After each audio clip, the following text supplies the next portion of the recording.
Here we go.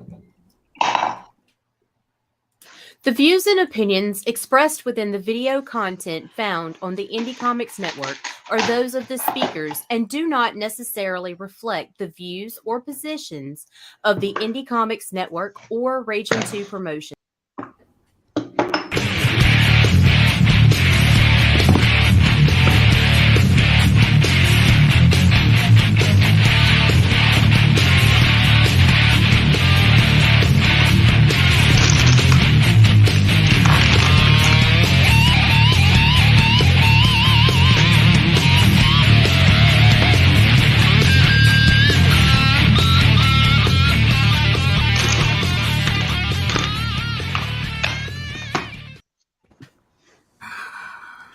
What up, lovelies? Oh my god, I'm actually back again, and let me make my face a little smaller so you can actually see the art I'm working on. There we go. How is everyone this week? I'm sorry I had to miss last week, but you know, that's how it goes. You know, gotta do this show or do a convention. It's not, you can't do both, trust me. You would hate the background noises. How has everyone been? Been doing well. Been very busy, very productive. It's been a good week. Oh, and I'm doing very well. It has been a productive week. Yesterday was very productive. You know, as I said, I posted yesterday that I was able to get down one size of skinny jeans, and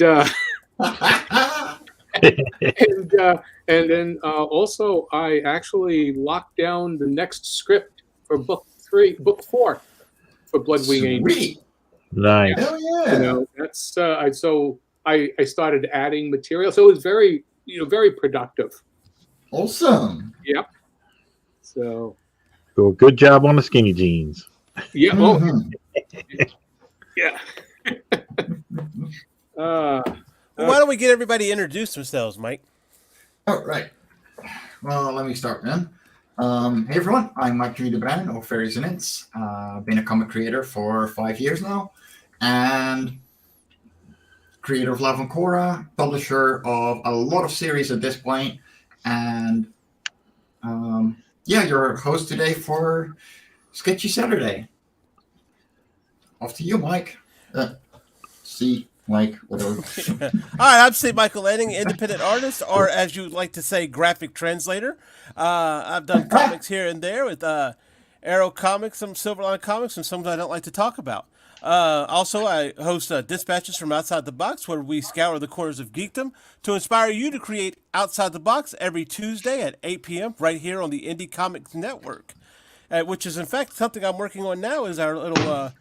mascot I like to call Dizzy on maybe the next Dispatches card. So we'll see how far we could get. I'm using Craft Tone from the True Grit people. I haven't give that a shot on retro film because I haven't seen that stuff before. Yeah, this is only the paper. This is only the paper here, but I will be using it. There's some dotted toned. To kind of give that old, the 80s, 70s look to it. So yeah, okay. Give it a shot. Try, it's pretty neat. Cool. Marv, how has your week been? My week have been, a lot of work at my day job, but I've been working. I'm already working on the chapter 2 of the Sin Killer series. Michael, Hunter of Men. I got this beauty right here, as you can see from Mixam UK.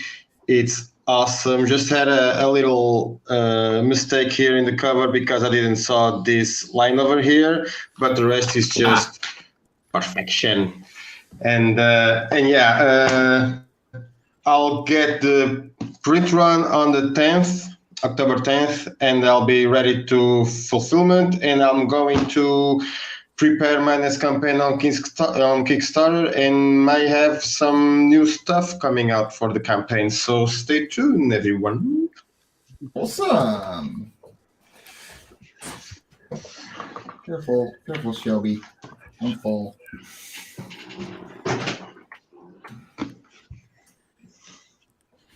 Look at that little bugger trying to get attention. Always want to get attention. Always. Same here. Yeah, she wants to Flash play. is the But it's same. work time. Exactly. The camera's on, so she wants to play. Mm-hmm. Yeah, no, the moment I start, she's like, this is my time to shine. Let me just take over this entire stream for you guys. Hey, Rodney, why don't you tell us a little bit something about yourself?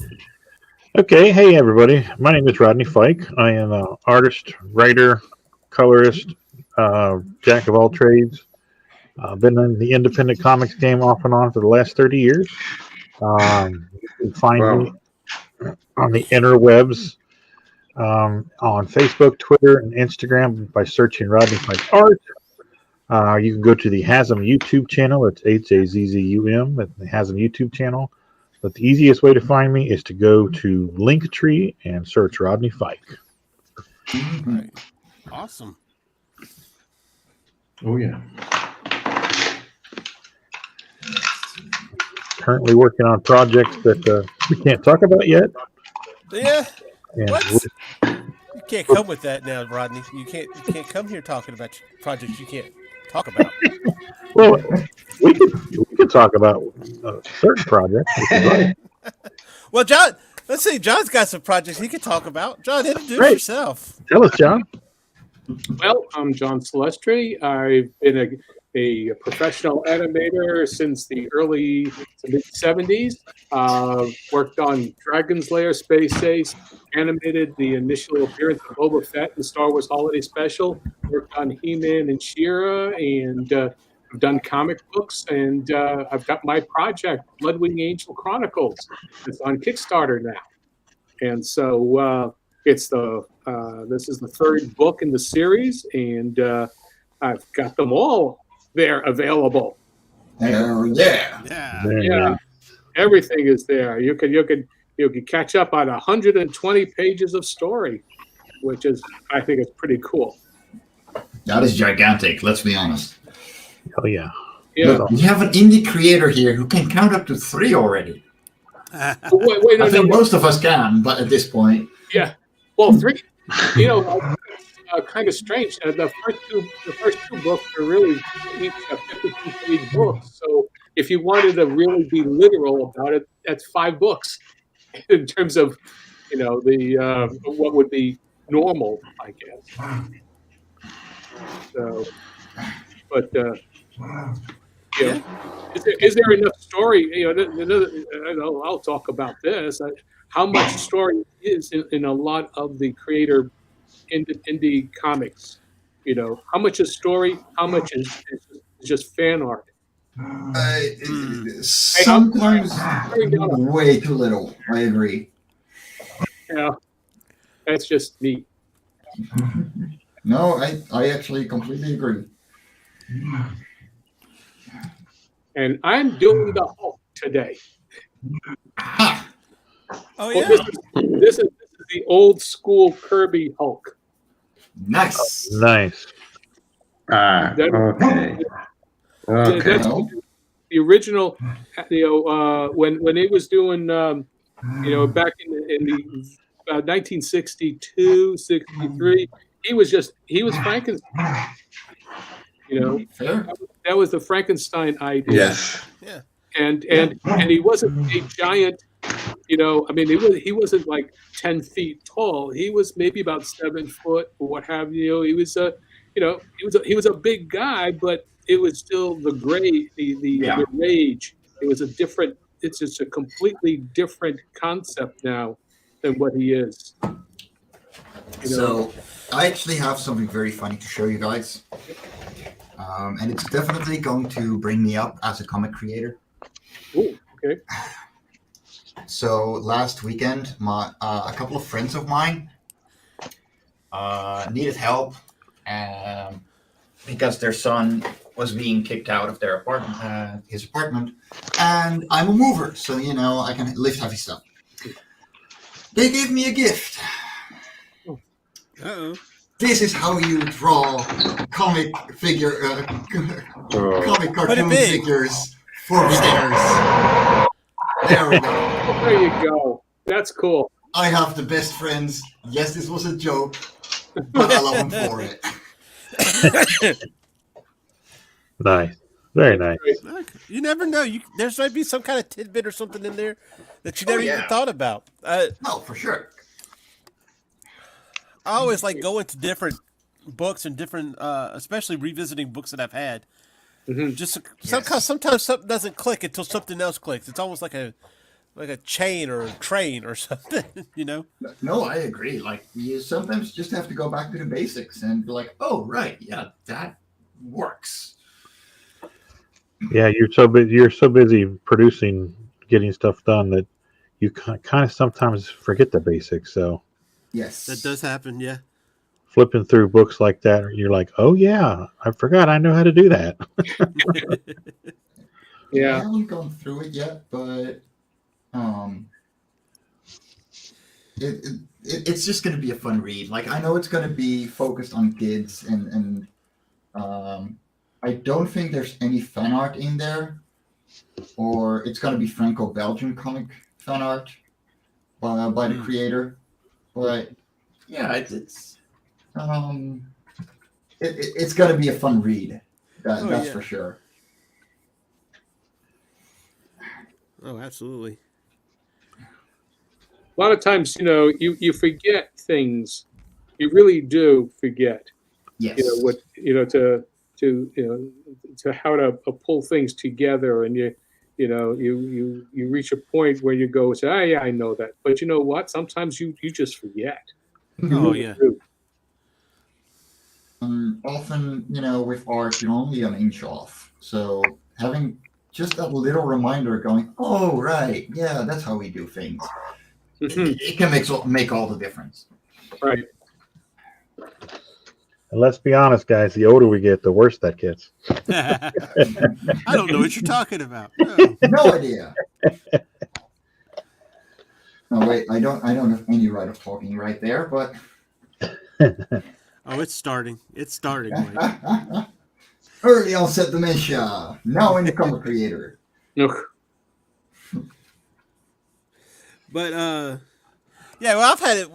You've had it moments where you're working on something and you're like, "Hey, this is a new." Wait a minute, I learned this before. You think you figured something out, and really, it's just those subliminal lessons coming back on you.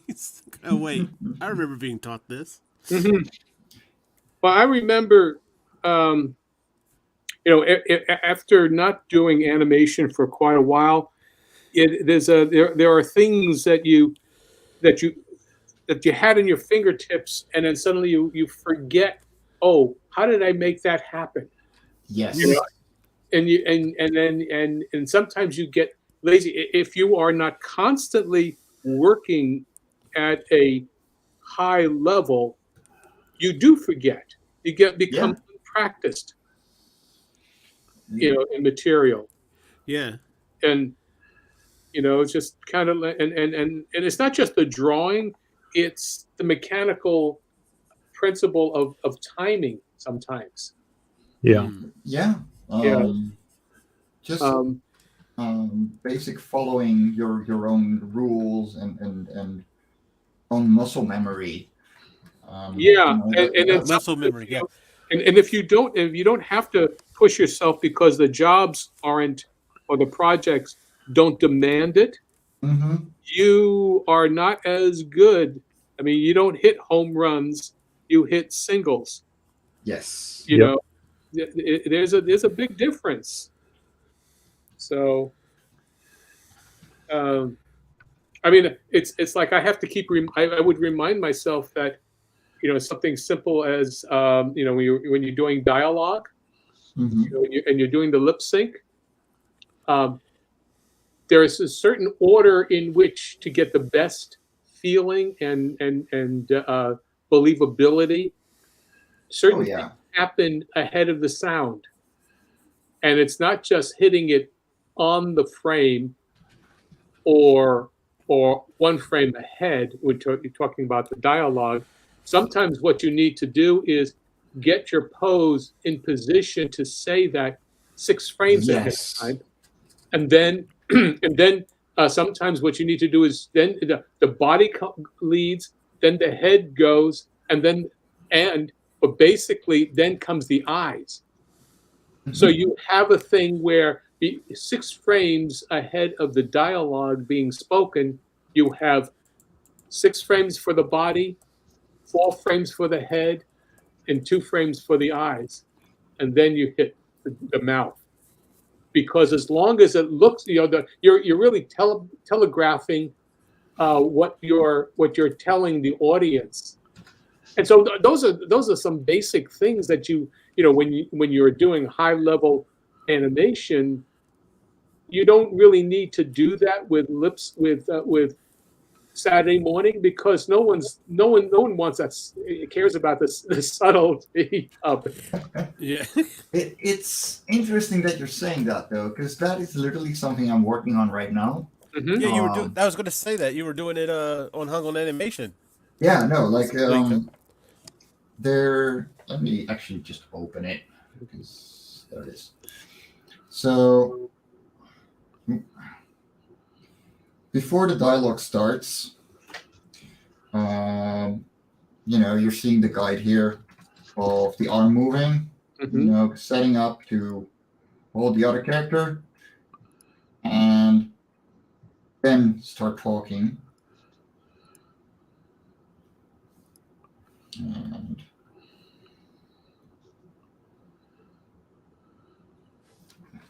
so there's going to be a lot of reactions here that I have to choreograph. Right. And yeah, I'm actually flattening Lava Quarter 6 right now, because I'm gonna take the weight off of my colors for a little while. Mm-hmm. And so I'm leaving this for today, for another day. Because yeah, go ahead. I have a question. Now, there are 2 ways of animating. One is pose to pose, and then there is straight ahead. Where you are actually doing all the drawings incrementally without having a chart. Yes. And not leaving a, for example, so in many ways, I mean, that there's the old way of doing stuff would be, not the original way was just doing putting one drawing into the next drawing and the next drawing, and without leaving any in-betweens. You're just doing everything as you go along. There's a blend where, over a period of time, if you can, the best effects are the combinations of pose to pose and straight ahead, which is you start your posing, but it's in very rough stage, and then you put in the next major type of pose, like that's a breakdown, and then you put another one that in between that, until you just leave maybe 1 or 2 drawings in between as cushions, where you're easing into something, like, you've got a major pose like that, and then you're going to there, and then you just, you just do that one and that one, but it's 3 frames, you leave something in between for that. I'm doing a bit of both, like for the jumping animations in the previous scene. Let me open it for the people at home, because I might as well. So here there are a lot of extra frames. Mm-hmm. Here we go. And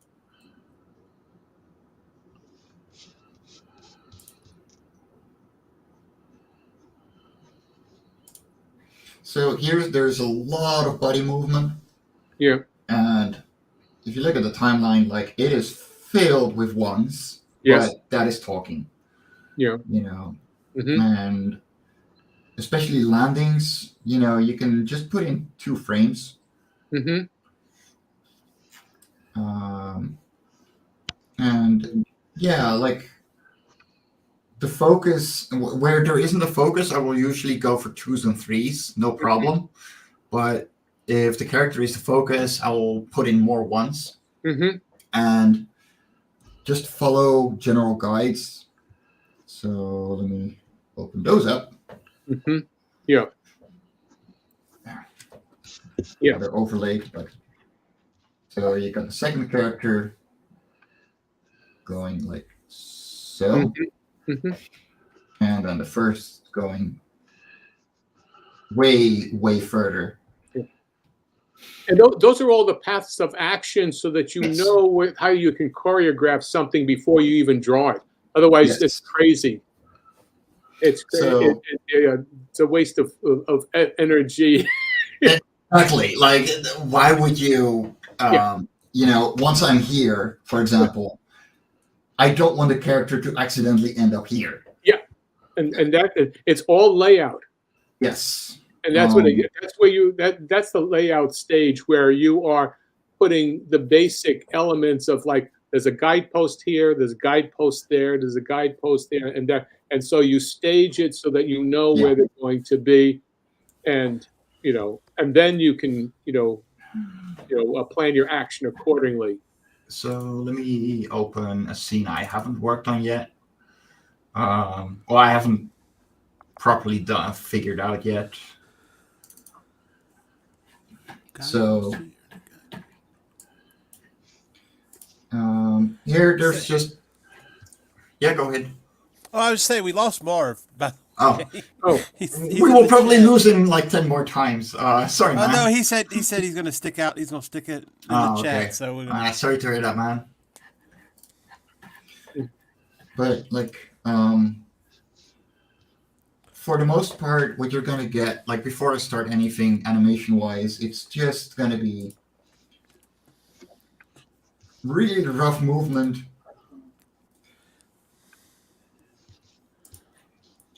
And just choreographing, okay, where am I going to go?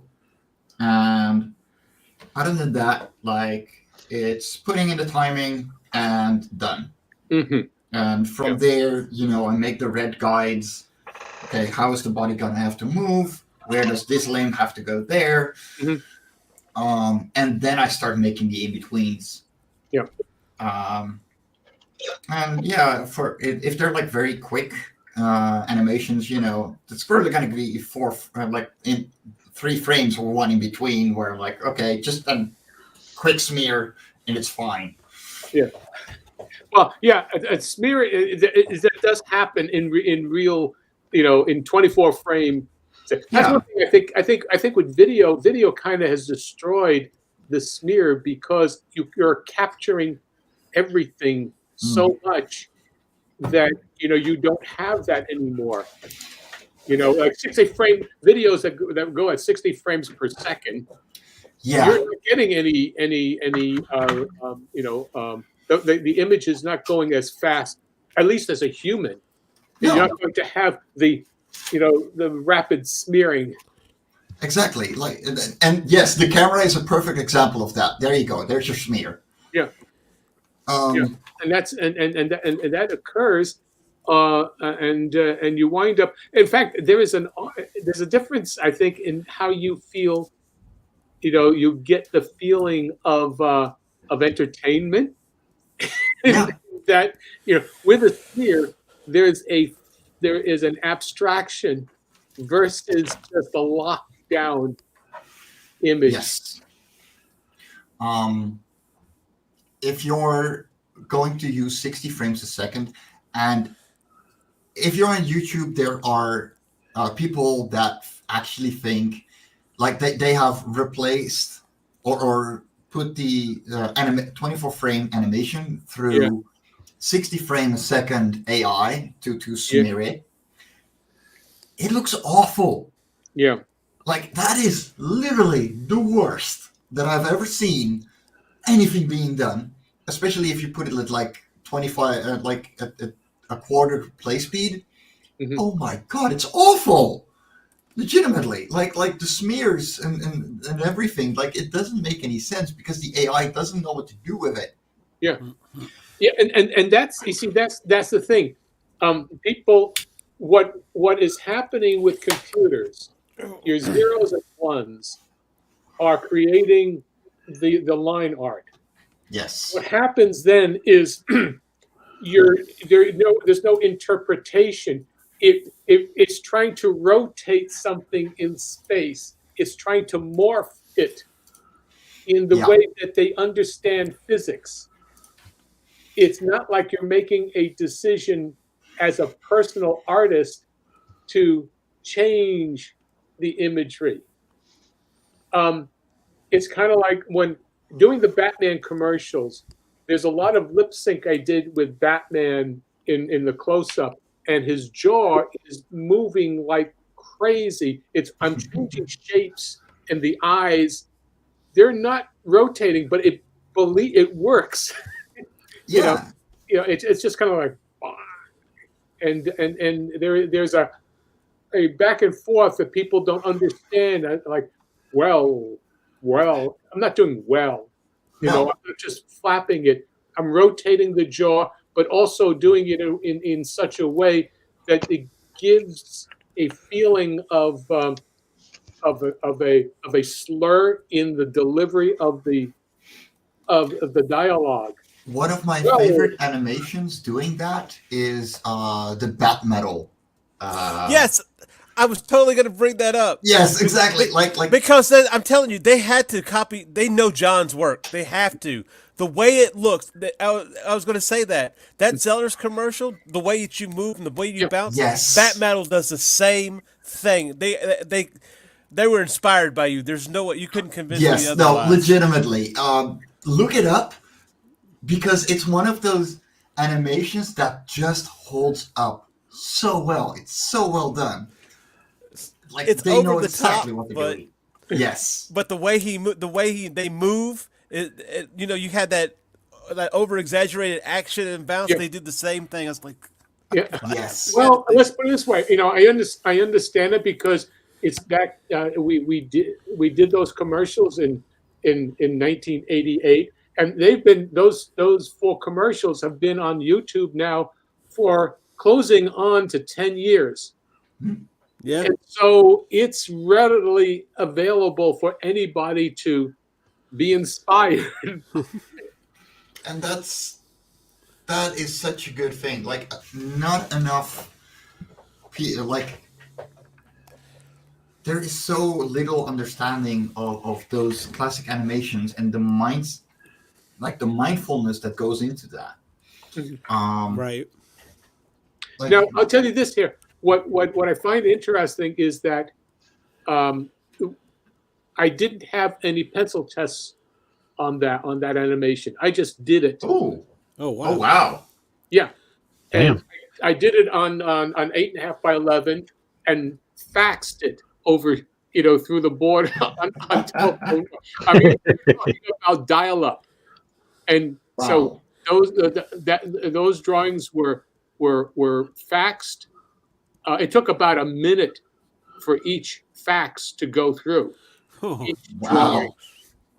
nothing was ever that slow. No, just Well, but that's what. At the end of the day, what I do maybe about 20 to 30 drawings, and then I cross hash them, so that they would be able to register. Be a 4-point cross hatching as a registration, and I would fax it to them, and they would get it on the other side and repeg it, and do the cleanups on them, and then be able to work it, and put it on their process. But basic, because that was thermal paper that they would copy, Yeah. Cool. back then. yeah. But basically, I didn't see any pencil tests, other than maybe I'd get a verbal, notation of that. Just make them a little more extreme. So I would do that. That was the client liked that, so that's why we just went with that. But it wasn't like they told me what to do. They just verbally said, "Keep doing that." Yeah. Keep doing Oh, that. it's awesome. More of that. It's awesome. It really is. And why is this line here? What the hell?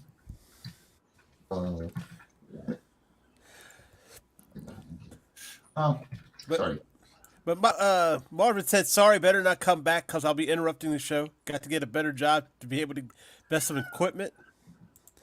But he said he does have a question. I've got a question. What is your opinion on cover tributes and how it should be used? With respect for the original creator, like after John Buscema, after Jack Kirby, after Andre Goscinny, something like that. You know, do it respectably. Admit that you are inspired by them and want to do them justice, and appreciate what they've done, and go after that. Well, I think he's thinking like the homage covers. You know, Yeah. like one of the most popular homage covers is the McFarlane Spider-Man. Oh yeah. Yep. Rodney, how do you feel about homage covers? I think as long as you credit the original artist for the inspiration, that I'm okay with it. I've actually done it as a variant cover for issue 2 of Pitter Patter. We did the Batman #9 cover, where Batman and Robin are in the spotlight up against the wall, and I put Pitter and Patter in Batman and Robin costumes and did it, and it's probably the best-selling cover. Oh, really? Outside of the original cover. People just love to see the cats in the costumes. And we credited, the issue and the artist, and boom, there you go. I've done the same for Love on Korra 3 with the Rock Server variant. Like, let me grab it. It's right behind me. Or not. Where did it go? Okay, never mind. But, like, it's on the cover, like, after Jack Kirby. And, yeah, credit the artist. Credit that, this has been your inspiration. And from there, like, do your thing. It's fine. Just, yeah. It doesn't feel like a ripoff for me. No. Yeah. I tried doing an Amish cover of Spider-Man, but I couldn't get the beard to show underneath his mask. Fair enough. I don't mind. I'm not wild about Amish covers, to be completely honest. Not to be contrary. I'd like to see people's compositions. I like to see new compositions. I like to put some newer stuff put out there. But if you're gonna do an homage cover, let's give McFarlane a rest. Fair point. Yeah. Yes. I mean, it does need to bring something to the table that is the new artists their own.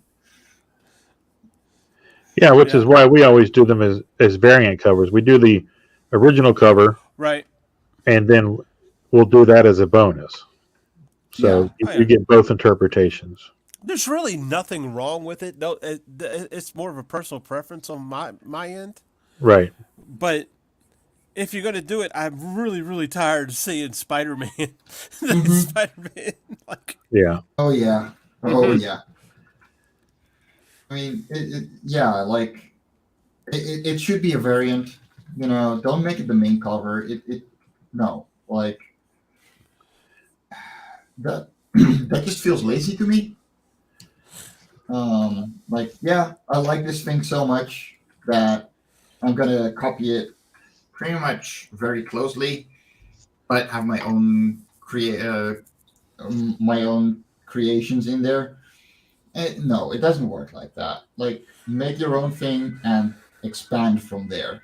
Yeah. Well, no, like what they did with the Pitter Patter thing. Yeah, I get that one. That works. And like I said, it's. Oh yeah. It's really just what you pick. Yes. And I think there's a big fire going on somewhere. This is the. Do you need to check that? No, this is like the 4th fire truck coming around. I live like 200 yards from a fire brigade. Okay.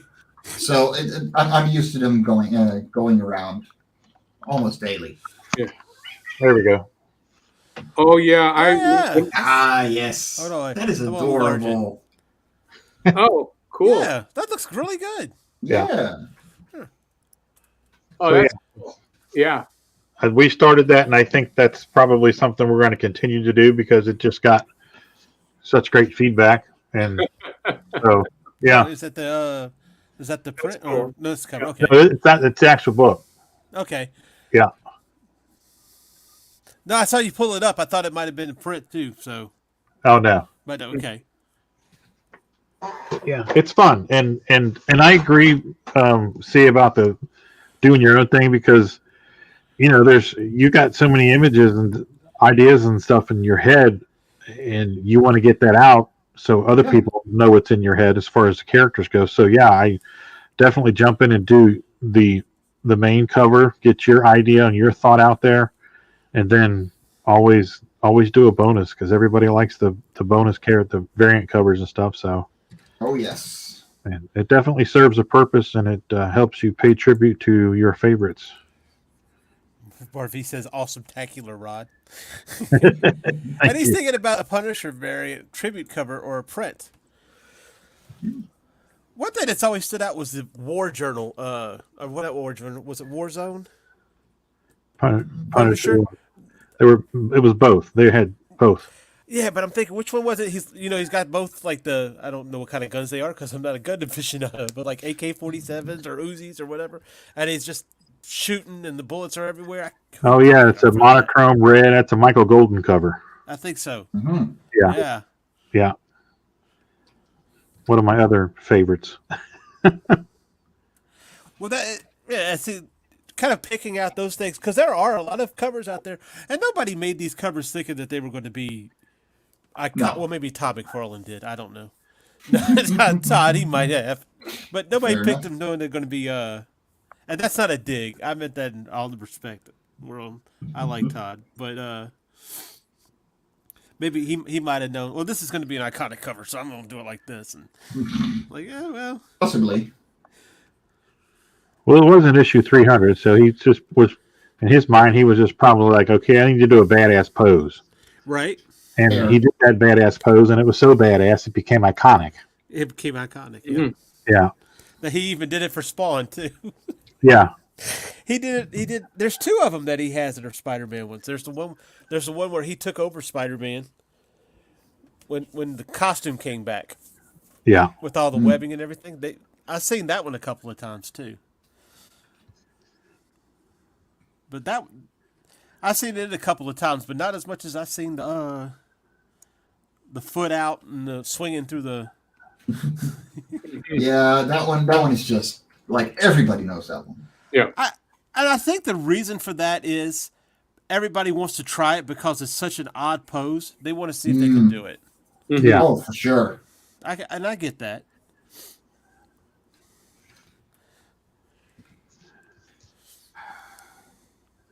I am being reminded yet again that I don't like coloring or flatting, and my work normally ends in black and white for a good reason.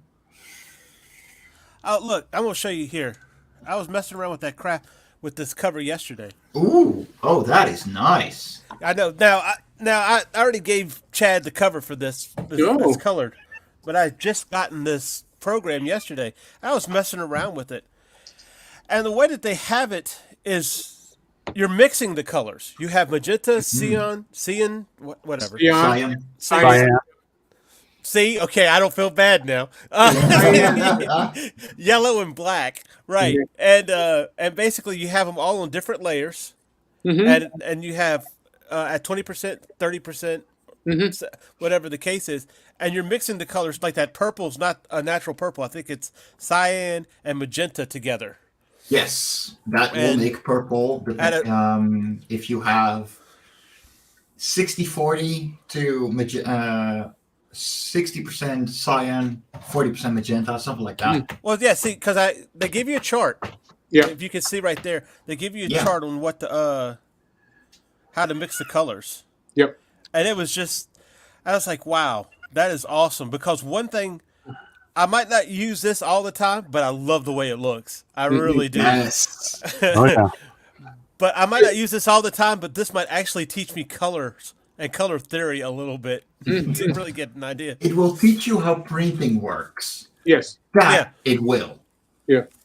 Well, basically, you had dots. It was a dot formation that you had to imprint because you're talking about letterpress. Yeah. And so you had that's why you had just some basic colors, and you only used maybe about 35 to 40 variations because the kind of ink, the way ink was, you wouldn't get a variation, and also the absorption of the paper, Yes. the ink. So you wouldn't get much of a variation. You could if you try to go too subtle, then you would it really wouldn't work. Why go through all that effort? Oh yeah. Because you'd have basically your I mean, one of the greatest things. Look at the old 1910, type of printing that you had for the Sunday funnies newspapers, and some of that is some of the great colors, like with Little Nemo. Look at those things. I mean, it's amazing the colors that he had. But he was there. I mean, the artist was just standing over the On top. picture. So, It definitely gives you an appreciation for that traditional way of coloring. Yeah. It made coloring fun, I guess is what I was thinking, because you said you didn't like flatting and coloring. I don't. I feel you. I absolutely hate it because I don't understand color theory. My eyes I see a lot more in green and blue than they see in red, which means that half the spectrum is very hard for me to distinguish. Which makes things. I'm not colorblind. I'm actually very color sensitive. But it's mainly in on the green spectrum. Huh. So, yeah. Is that the way why you color Life on Core the way you do, or? Oh, totally. Hands down. Like, this is where I see. This is where I can really distinguish compared to this works for me. And it makes it a lot easier for me to go, okay, this will not work in print where this will. And it makes it a lot easier for me to convert from RGB colors to CMYK for printing and actually see the differences. And that's where I can also tell my colorist, like, hey, you need to fix that because that is just going to be gray when we print it. Which he hates. But well, but it's true. It's true. It's true. Rodney, you said you don't understand color theory. Rodney, how are you on color theory? Because I've heard a lot of artists that I've seen have some amazing colors. Like, I don't even get color theory. I'm like, what? I don't understand. Yeah. It's for me. When he said when Mike said he sees in spectrums of green and blue, I was sitting here thinking to myself, I love color, and I guess I see in all spectrums because my stuff tends to be really bright and vibrant. Most of the stuff, but I do have like my horror stuff. I'll tend to use a more muted palette. Yeah, of course. But as far as color theory and stuff goes, I've never really understood it. I just do what looks good to my eye. Fair enough. And whether it's correct theory-wise or whatever, it's never seemed to be a problem because one of the comments that I always get at shows is how much they like my colors. Oh yeah. That's why I So, asked. yeah, it's just, I think it's just through osmosis, of just doing it for so long. I know what looks good to me, and I just do what looks good to me, good, bad, or indifferent. I mean, the same. Like that's why I do the limited color palette of Love and Korra. Like, it's what looks good to me. Yeah. And that doesn't mean I'm colorblind. Like, not at all. I know color. You recognize colorblind artists very quickly. Because they're gonna use a lot more saturation, and go very easy on the saturated colors because they literally just can't see the difference. Right. Yeah.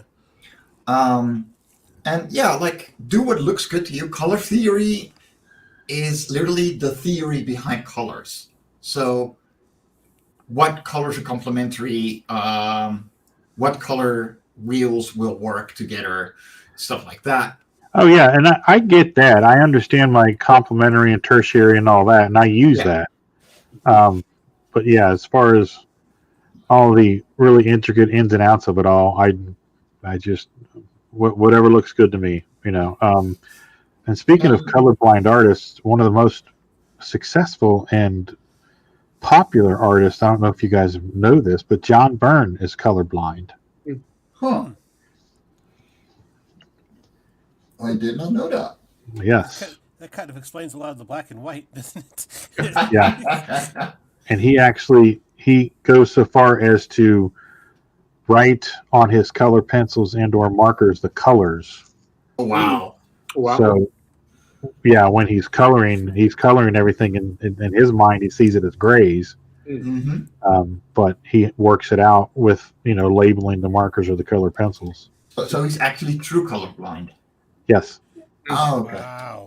Wow. Yeah. That's crazy. That that is impressive. That makes him even more, Yeah. I was like, wow. I thought you were good before. Wow. Okay. Yeah, but you don't hear many people talk about that handicap as far as color blindness. It's one of those things that a lot of people take for granted. So the thing behind colorblindness too is that very few people are actually true colorblind, which means that they will see part of the spectrum or they will see a slanted spectrum, where, for example, you only see very bright reds and certain shades of green, and the rest is all yellow. Or a very common one that a lot of people don't actually know is color blindness is not seeing the color magenta. So a lot of people don't see the color magenta, and the people that do actually don't see it either, but their brain fills it in. The color magenta does not exist. That's crazy. Yeah, like it's the same way that yellow on your PC screen is not actually on your PC screen, but your brain fills it in. So this marker doesn't exist. In a way, that color is being filled in by your brain. Right. Because the color magenta is on the color spectrum that is visible to us on a frequency that our heads like that our brains don't actually capture. That explains why red is so hard to color with.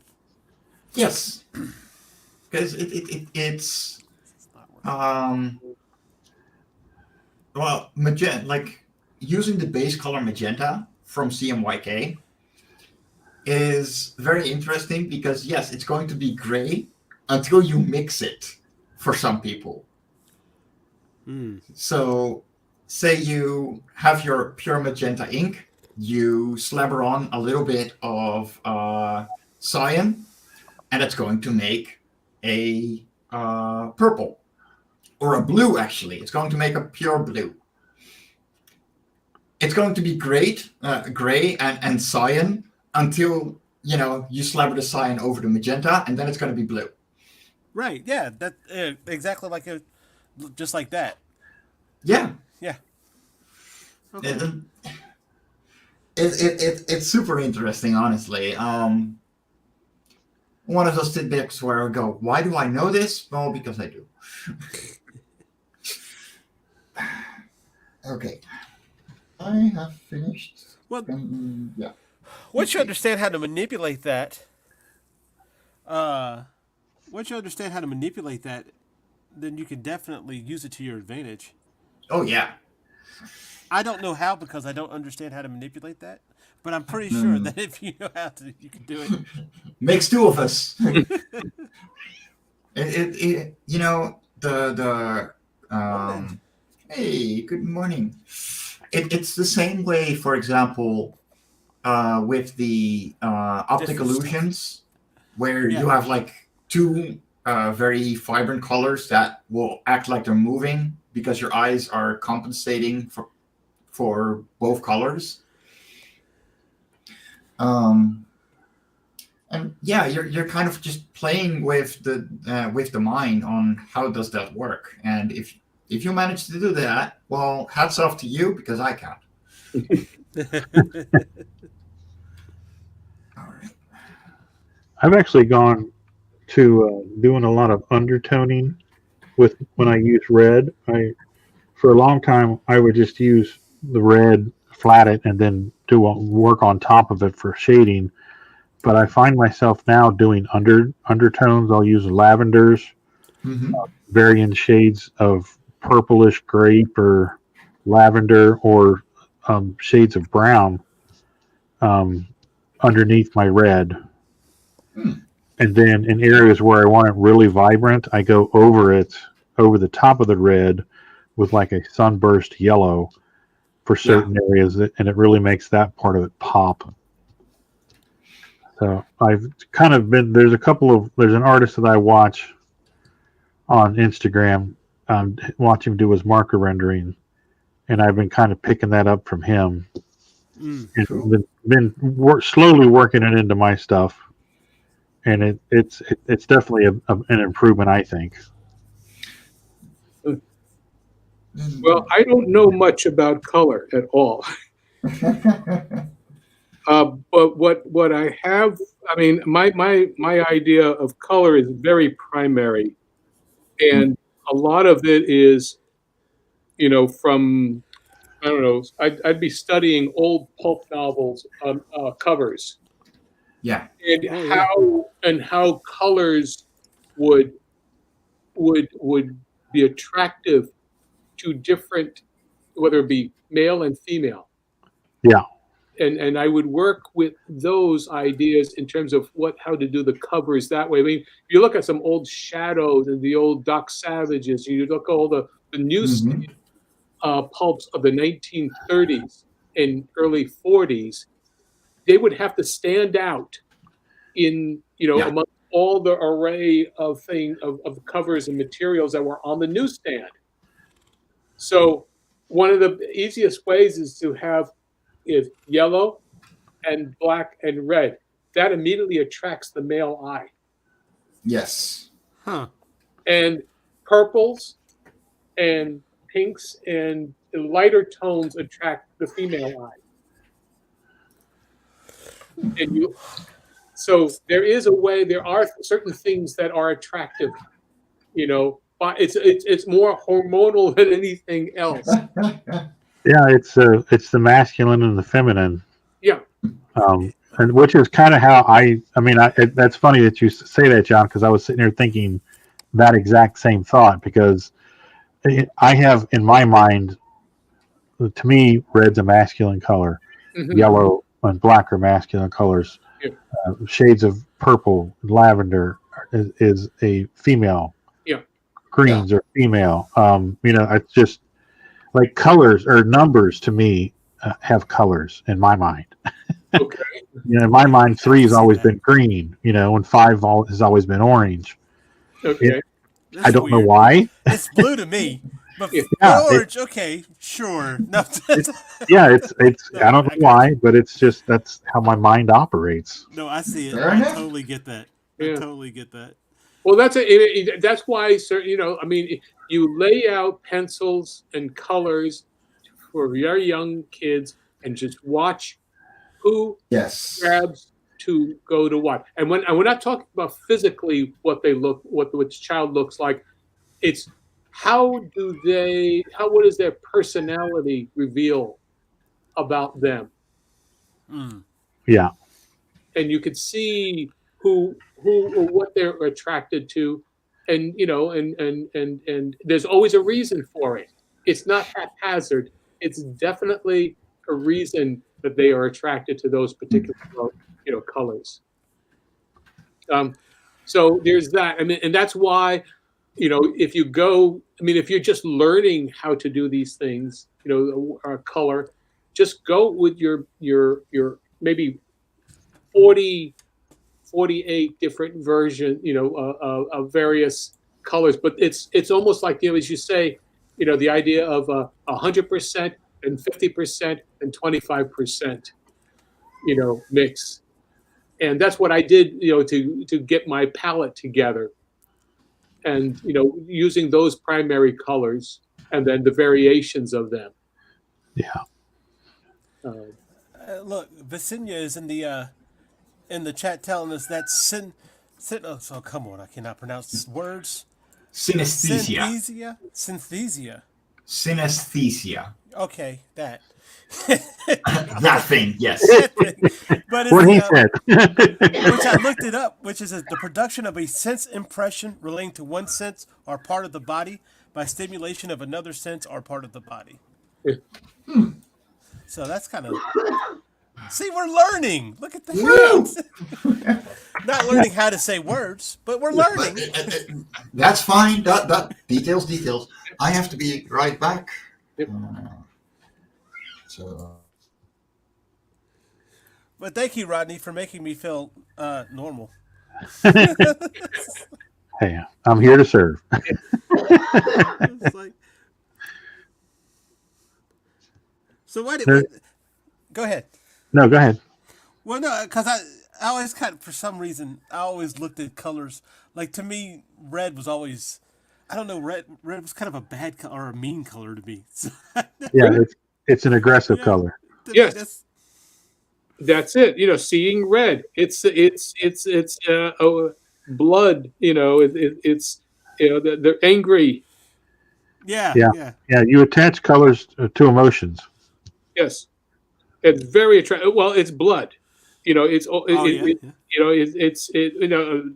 not talking about the bright red, but I mean basically that is a very passionate. Yeah. And there are varying shades of red. There's the crimson, there's scarlet. A scarlet red can be very feminine. Yes. If it's used, sparingly and correctly. It's more of a pastel. Yeah.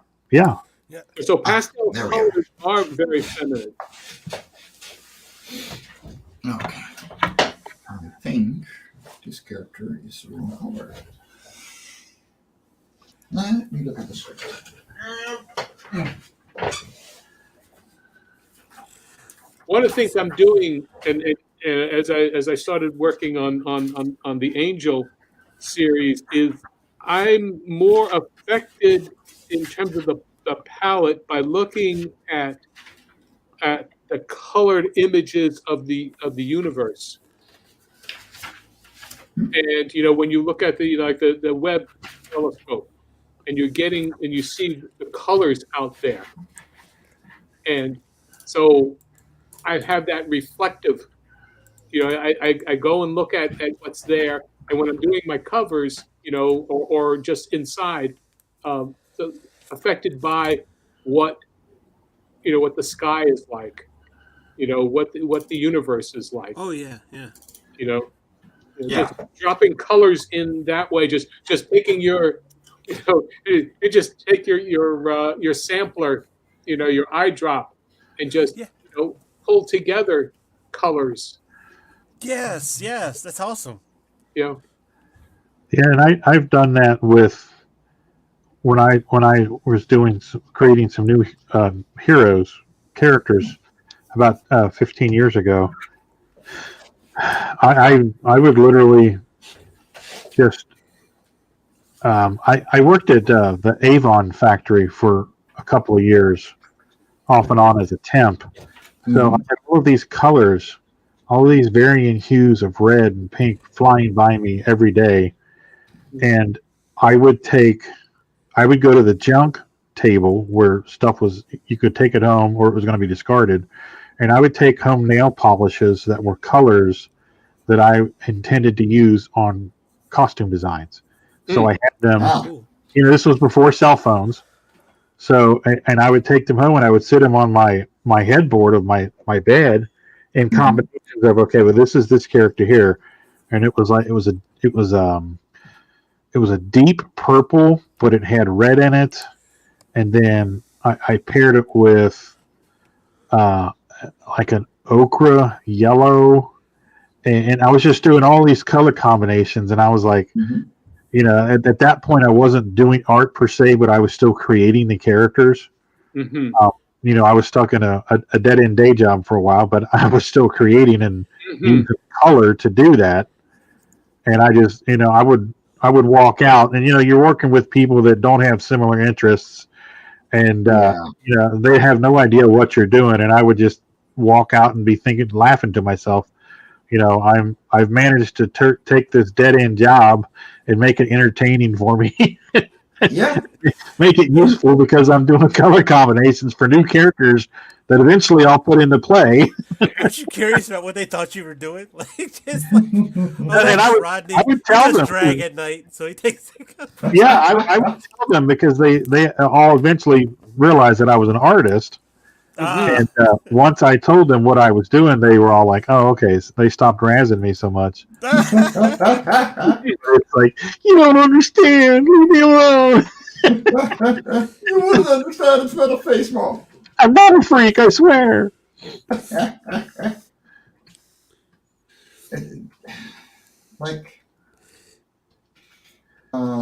Color has always been very, very important.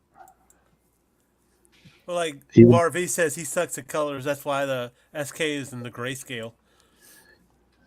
But that grayscale is very important to understand too. Oh yeah, yes. yeah. Oh yes, absolutely. If you don't understand how grayscale, how it affects the tonality of your colors as they go, when a person is, I think I've said this before, when you in the early days of for TV, you had to think not color, but how did the tone appear, on TV. Like, for example, if you look at the original Superman black and white series, the George Reeves, of the 1950s, he was the uniform was brown, gray and brown. That red S is really brown. Oh, okay. That way, because you have to think tonality with your characters. But that's what. How does it appear? For example, look at any of the classic black and whites of the 1930s and early 40s. The way they were able to mix their grays so that everybody stood out from the background. Yep. And how they would work, with feminine and masculine and what, and how all that. If you learning tonalities, really then has to translate to what is the tone of your color and how will that read against the other. That's why we have just because we have an infinite amount of colors in the computer doesn't mean we have to use more than a handful. Right. That especially, like a lot of people forget that your eyes cannot see all these colors anyway. Yeah. Right. And especially if you have two very distinguished bright colors, you're not going to see one of them. You know, you're going to see the difference between them. Mm-hmm. That is literally how your screen works, by the way. Like, legitimately, there's only red, green, and blue Yes. on a single pixel. It just depends on how you use them and your eye will fill in the gaps. Yeah. Well, that's like the Addams Family. If you ever see the Addams Family house in color, it's like pink. Which that wouldn't translate well in color, but it would be kooky. Maybe not spooky though. Yeah.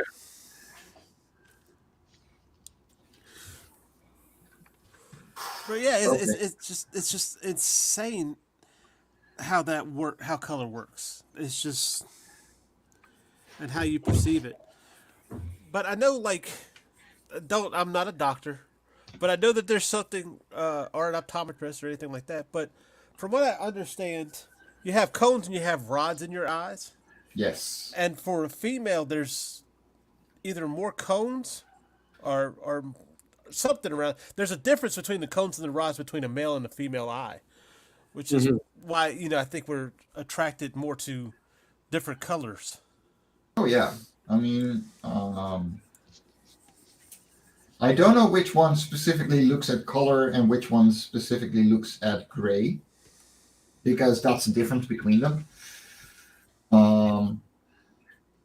But yeah, if you have more of one than the other, it's definitely going to make a difference to what you appreciate looking at. It's primal, baby. It's primal. Mm-hmm. This is kind of interesting. It's evolution, baby.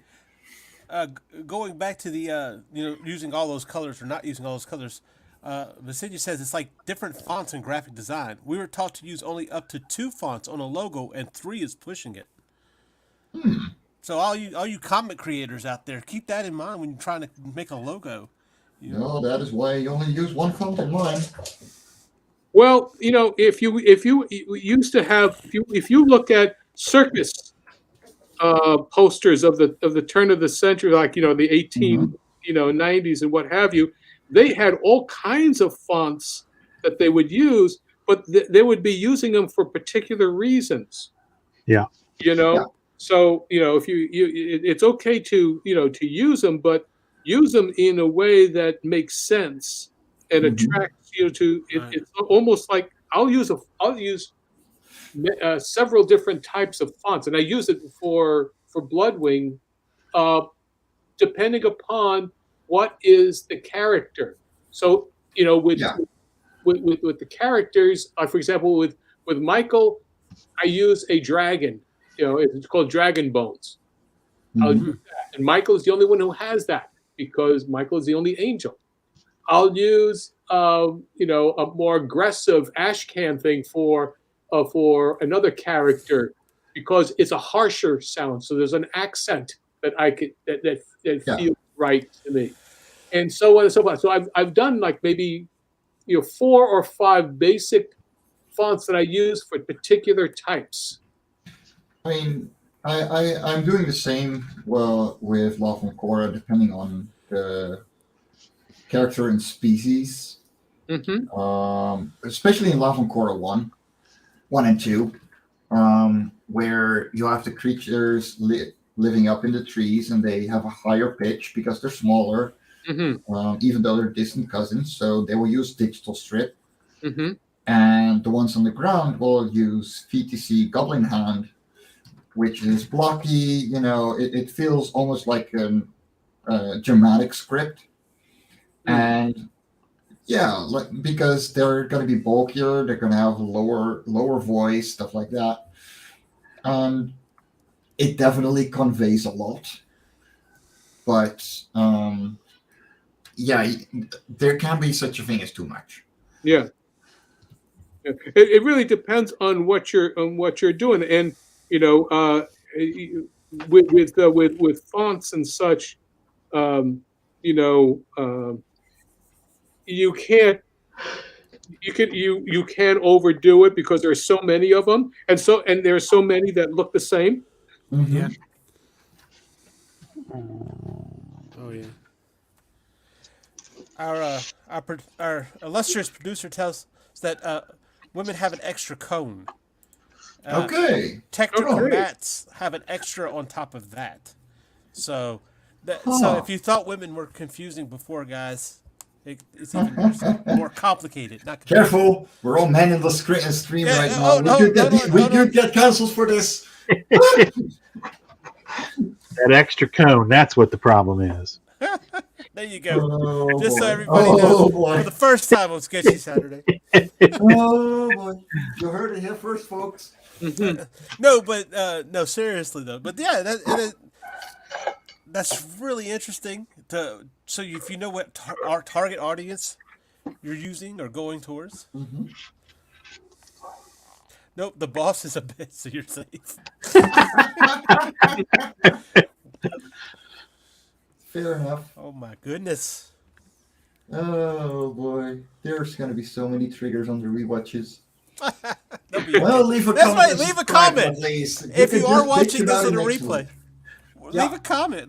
Leave a I'm comment. happy to talk to you. Show us what your opinion is on the replay, and we will read it and maybe laugh about it, but you will never see it. There you go. We may There you discuss go. it next week, Rage- though. Right there. If there's any There it problems, is, you there can it is. contact raginabc@gmail.com.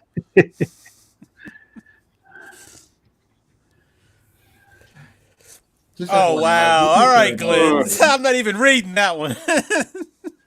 Oh boy, Oh my gosh, we're Glenn! not going there. They're gonna be following you in your Ted Davies podcast coming after you, Glenn. Glenn, consider the amount of years you have left. Don't go there. Don't poke the bear. Do not poke the bear. It is not a body laying down randomly on the ground. It's yeah. And when I say bear, I mean dainty, feminine fowl. Oh wow! Look, the smaller they are, the more concentrated the anger is. Wow. She's Shut up. small. That is from experience. All She's right. small but wily. Is that what you're saying? What? Twice in one my gosh, what are y'all doing? You know we love you, Nita. And I'm actually talking about my 4'9" ex, not about Nita. I'm really short. Oh boy. 2Y2. All right. So I have these. So basically, you have different pins. I don't know if you can see this on my screen. Let me put this over. This is the the craft tone. I can pull it over. Oh, that so is these nice. See the different. Is that in Clip? Huh?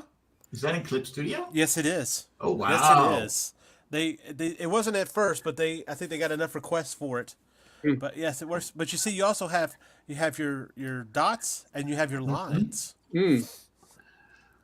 So Wait, that's, so this is actually a function they put in? yes, Oh wow! yes. Why wasn't I updated? It's True Grit. Nobody tells me anything around here. It's True Grit, and they have a whole bunch of stuff. Wow. Different things on there. But if you bundle, if you get, and we are not sponsored by True Grit, so let me tell you that. But if you bundle like 4 of them, you get like 20% off because they have different different stuff. Like they had the rusty nib, which kind of has some of the old nibs and stuff like that to use on digital, which is really neat. And then they've got some. I got some other things yesterday. I was like, okay, I need to invest some in my art. So The asset store from Clip Studio is amazing, and I love it. It is, however, so bloody godforsaken hard to navigate. I swear to God, you look for one thing and you get everything except that thing. Oh, that's by design. Oh yeah, I know. And What you just you- get wait. lost in the rabbit hole too. you can't. Oh, well, what's really cool about Clip, you could, and the way people can make their pins and they'll put them up there Oh yeah. to really, and I've found some good pins that way, some pretty neat stuff. Everything is free for commercial use the moment you put it up there as well, even if they're free on there. So anything you find and you want to use, doesn't matter if they're 3D assets or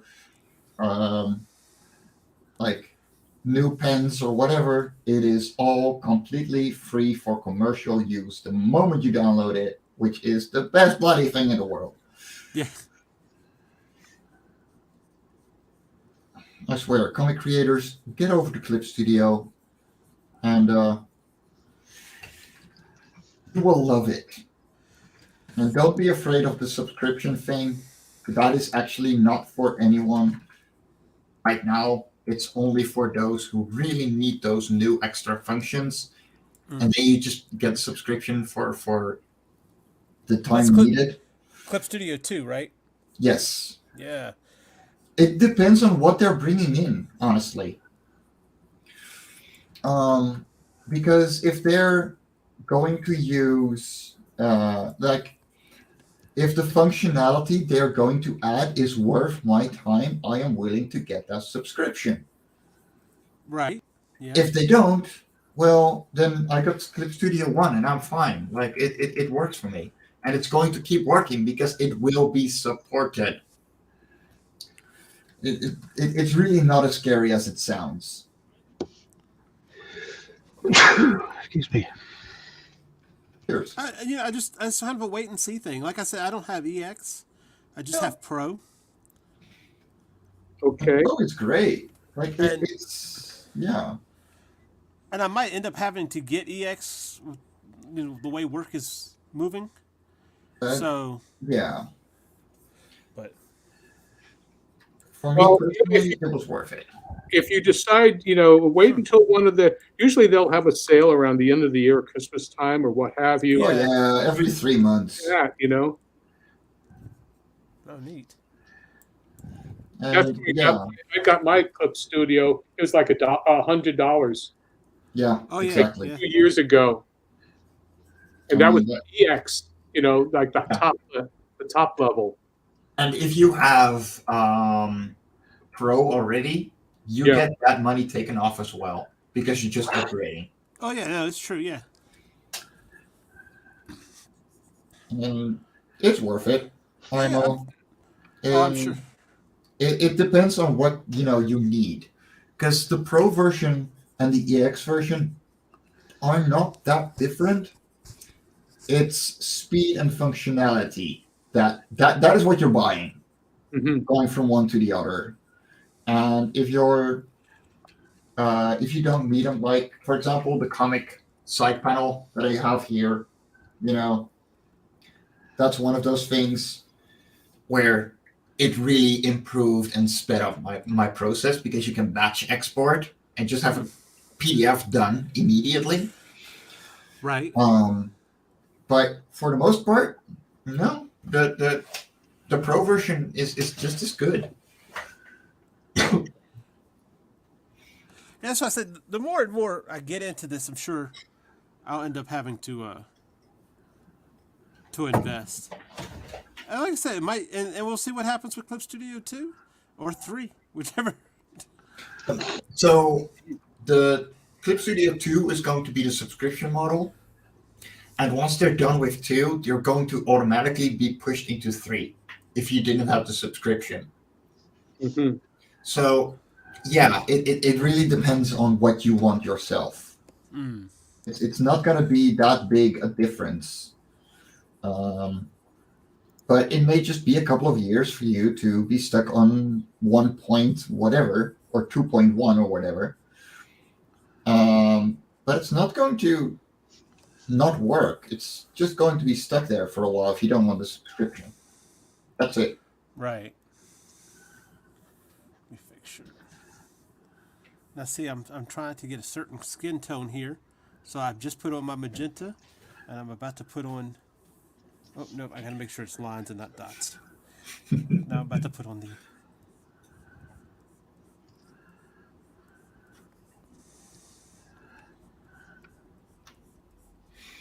Yeah, no, exactly, Venetia. Like, it's going to be a flat rate to just get it.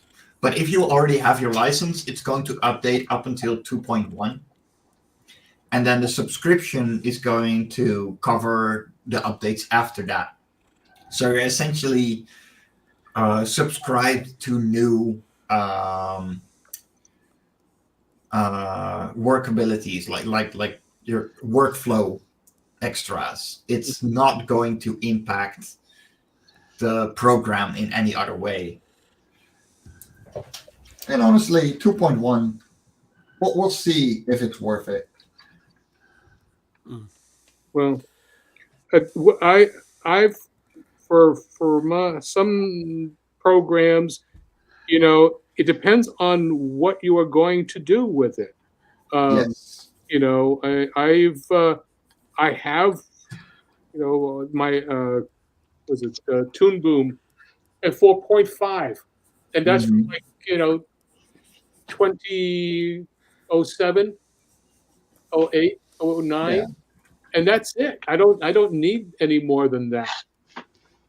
But it also it's almost I've gone from a Power Mac to what we have now.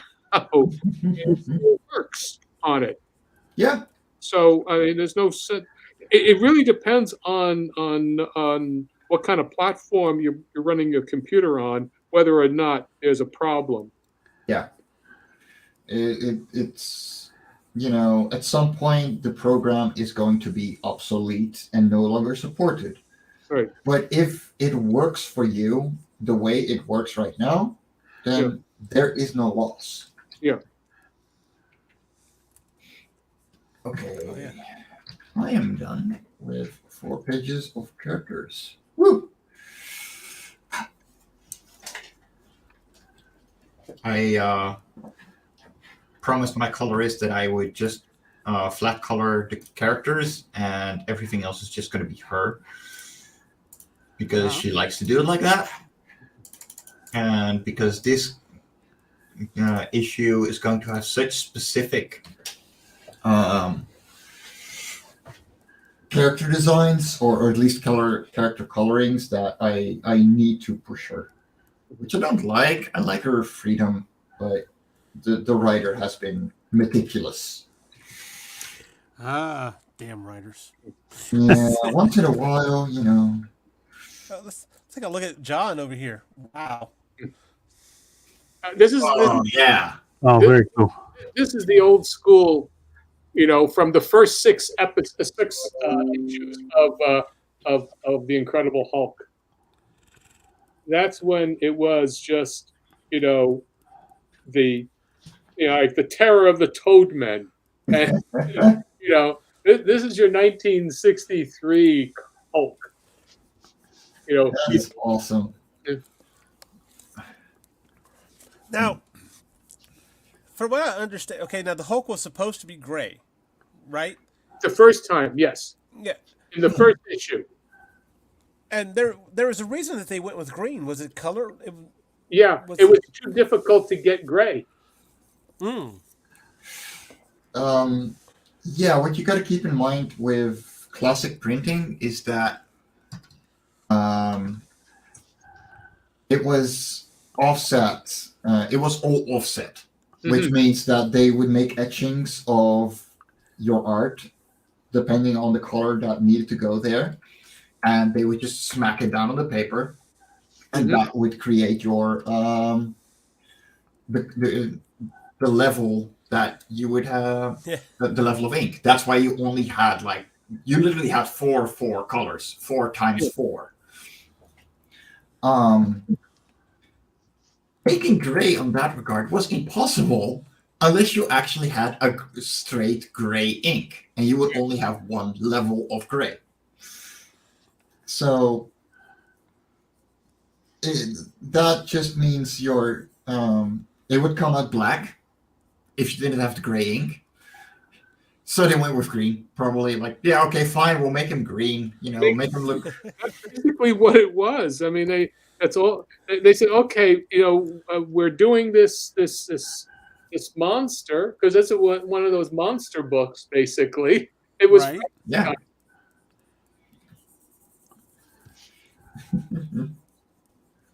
So here you go. You got your primary colors. You got your yellow background. You have your greens. You got your blues, and maybe there's a little bit of purple there, but it's pretty primary.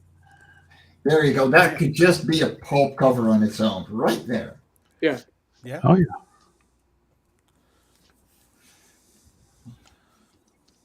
He's come a long way. I'll give him that. Oh yeah. It's interesting because he's one of those characters that I say a lot on. Who did you like? Who drew him the best, or who's your favorite version of him? Me, it's always going to be Kirby. Mm. I can I see mean, that. yeah, it's always going to be Kirby on that. Especially, I mean, the first 6 issues, they did him, and then that was that. I mean, they just stopped, that, and it was always kind of the situation. I felt, well, just because I like him, that's why they decided not to go with him. I know that feeling. Oh yeah. I definitely know that feeling. Oh yeah. Oh, there's some favorite episodes.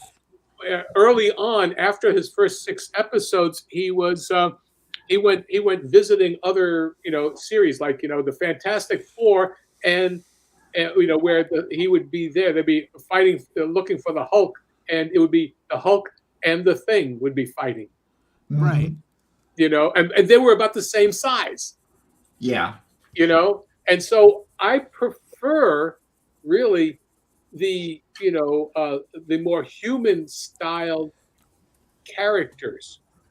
I actually prefer the 1938, 39, 1940 Superman, where he left. Yes. It was more of a John Carter of Mars situation where he could leap tall buildings, with a single bound instead of floating. I mean, basically, I do not understand the concept of Superman just levitating.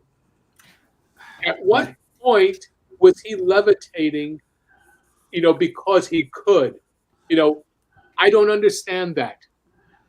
It had something to do with, was it a cartoon or a...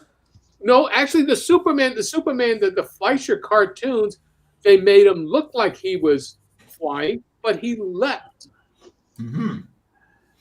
Those Okay. Fleischer cartoons, he wasn't just jumping, he was flying, but he was launching himself out, and he would be able to, if you look at the trajectory, he was able to move his trajectory, lower his body up the way a gymnast would. And that's what they did. Now, guys, we have been going for 1.5 hours, and we have not shut up one single second, and that is awesome. It has been a wonderful discussion again. But, John, where can people find you?